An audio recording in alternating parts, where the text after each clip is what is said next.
बिस्मिल्लाहिर्रहमानिर्रहीम। एक सवाल और एक जवाब। सवाल ये है, क्या लिपस्टिक लगाने से रोज़ा टूट जाता है? तो इसका जवाब ये है कि लिपस्टिक लगाने से, सिर्फ लिपस्टिक लगाने से रोज़ा नहीं टूटता। अलबत्ता इस बात का ख्याल रखा जाए कि इसके अज्ज़ा ज़बान के ज़रिए या किसी भी अंदाज़ में मुंह के अंदर ना जाएं। अगर वो गए और वो हलक से नीचे उतर गए तो फिर रोज़ा टूट जाएगा।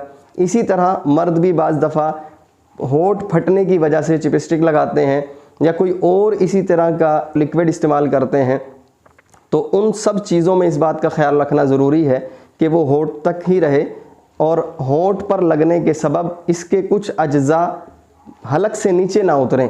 बाज़ दफ़ा आदत होती है वो ज़बान होंठों पर फेर रहे होते हैं तो उससे अज्ज़ा अंदर जाने का ख़दशा रहता है, लेकिन बचें तो ज़्यादा ही बेहतर है।